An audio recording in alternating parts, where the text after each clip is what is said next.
और उसका educational qualification क्या है वो भी जरूरी, तो आपके पेपर छूटने के चांसेस फिर बढ़ जाएंगे। पाता हूं मैंने बहुत सारे बच्चों से करवा के लिया है।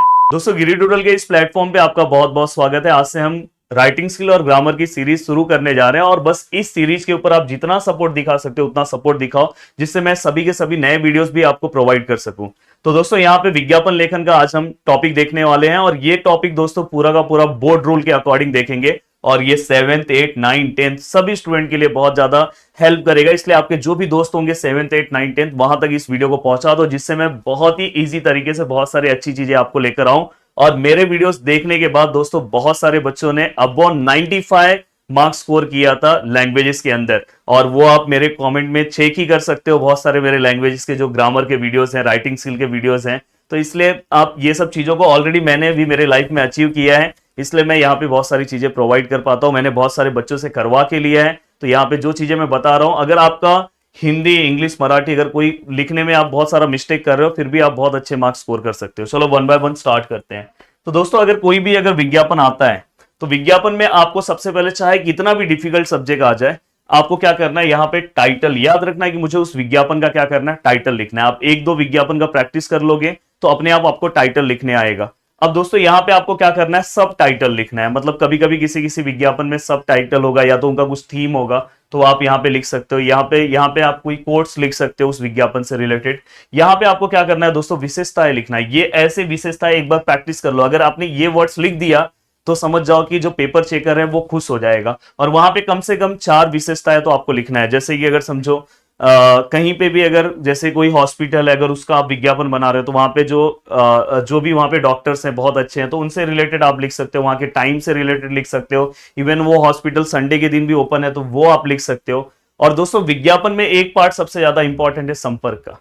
बहुत सारे लोग इस तरह का विज्ञापन बनाते हैं। प्लीज इस तरह के विज्ञापन में एक चीज आप अपने दिमाग में बैठा लो कि विज्ञापन में आप जितना सजाओगे उससे मार्क्स नहीं मिलेगा। भाई देखता हो कि बहुत सारे लोग विज्ञापन बनाते हैं, पूरा का पूरा ड्राइंग बना देते हैं। हम छोटी बहुत चीजें आप बाजू में ड्राइंग बना के दिखा सकते हो। जैसे छाते का विज्ञापन है, छोटा सा आप छाता बना दो तो दिखा सकते हो। बट पूरा का पूरा आप ड्राइंग बनाने बैठ जाओगे तो दोस्तों आपको बस 5 मार्क्स के लिए काम करना है, पूरा पेपर लिखना है। अगर आप एक ही चीज में अगर इतना टाइम दोगे तो कैसे चलेगा, तो आपके पेपर छूटने के चांसेस फिर बढ़ जाएंगे। तो दोस्तों इस तरह से आपको विज्ञापन नहीं बना, स्ट्रेट फॉरवर्ड ऐसा ही विज्ञापन होना चाहिए। अब दोस्तों संपर्क के लिए देखो मैंने कैसे मस्त लाइन ड्रॉ कर दिया है। यहाँ पे आप पता लिख दो, मराठी में यही पत्ता हो जाएगा, वैसे मराठी का मैं सेपरेट दूंगा आपको। यहाँ पे मोबाइल नंबर आप लिखोगे, मोबाइल नंबर पूरा का पूरा मत लिखना, स्टार्टिंग के 2 डिजिट लिखने के बाद आप क्रॉस कर देना। एंड यहाँ पे ईमेल आईडी अगर है तो आप लिख सकते हो ईमेल आईडी। इस तरह से आपका संपर्क का पार्ट हो गया। दोस्तों ये एक सिंबल ऐसा बना देना थोड़ा सा वो अट्रैक्टिव दिखता है। यहाँ पे आप कुछ लिख सकते हो, मतलब कोई भी विज्ञापन में वो जो पॉइंट्स देंगे।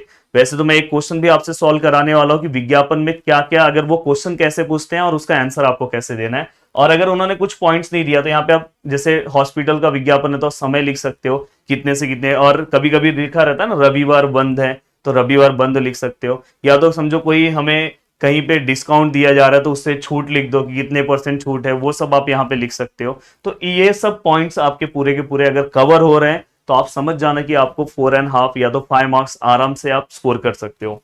अब दोस्तों यहाँ पे एक मैंने विज्ञापन लेखन लिया है, देखो इस तरह से आएगा। देखो यहाँ पे लिखा है एटीएम के लिए सुरक्षा रक्षक की आवश्यकता, मैंने पूरा लाइन नहीं लिखा है।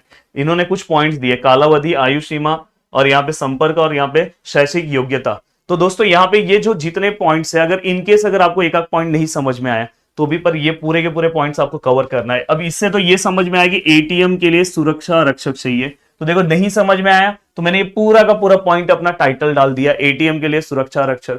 ऐसे तो की आवश्यकता लिखना चाहिए था पर मैंने लिख दिया। अब मुझे ये समझ में आएगी सुरक्षा रक्षक, इतना तो मैं 10th या 7th 8th 9th में हूं तो मुझे समझ में आ रहा है, तो मैं उससे रिलेटेड मैंने लिख दिया कि मुझे कैसा चाहिए, हट्टा कट्टा स्वस्थ चाहिए, आगे लिख लेना। और बाद में विशेषताएं में मैंने देखो उन्होंने जो जो पॉइंट्स बोले थे, आयु सीमा बोला है तो मैंने लिख दिया कि आयु 25 से 30 वर्ष के बीच होनी चाहिए, मतलब एज उसका। बाद में मैं कालावधि, मतलब मुझे कितने से कितने कालावधि के लिए चाहिए, टाइम कितने से कितने ड्यूरेशन के लिए चाहिए। बाद में फिर इसके बाद संपर्क मैंने यहाँ पे लिख दिया, यहाँ पे आप एड्रेस कुछ भी डाल सकते हो। और उसका एजुकेशनल क्वालिफिकेशन क्या है वो भी जरूरी है। तो अगर समझो 10वीं पास चाहिए कि 12वीं पास चाहिए तो यहाँ पे 1-2 लाइन में आप लिख सकते हो। और यहाँ पे भी आपको अगर कुछ एक्स्ट्रा पॉइंट उससे रिलेटेड लिखना है तो आप यहाँ पे लिख सकते हो, जिससे आपका जो विज्ञापन है बहुत ही अट्रैक्टिव हो जाएगा। तो दोस्तों मेरा ये जो मैंने आपको विज्ञापन लेखन बताया, अगर आप बस ये फॉर्मेट याद रखोगे तो आपको विज्ञापन लेखन में कभी प्रॉब्लम नहीं होगा। हाँ, अगर आपने कहीं एक आध पॉइंट रॉन्ग लिख दिया तो भी कोई दिक्कत नहीं है, पर ये फॉर्मेट अगर आपने याद रखा तो आप आराम से अच्छे मार्क्स स्कोर कर सकते हो। चलते हैं दोस्तों, मिलते हैं नेक्स्ट टाइम। आपको कौन सा चाहिए राइटिंग स्किल का टॉपिक आप नीचे कॉमेंट कर सकते हो। जो राइटिंग स्किल के टॉपिक का सबसे ज्यादा कॉमेंट आएगा उसका वीडियो सबसे पहले आपको मिलेगा। बाय बाय, टेक केयर, मिलते हैं नेक्स्ट लेक्चर में। जय हिंद दोस्तों।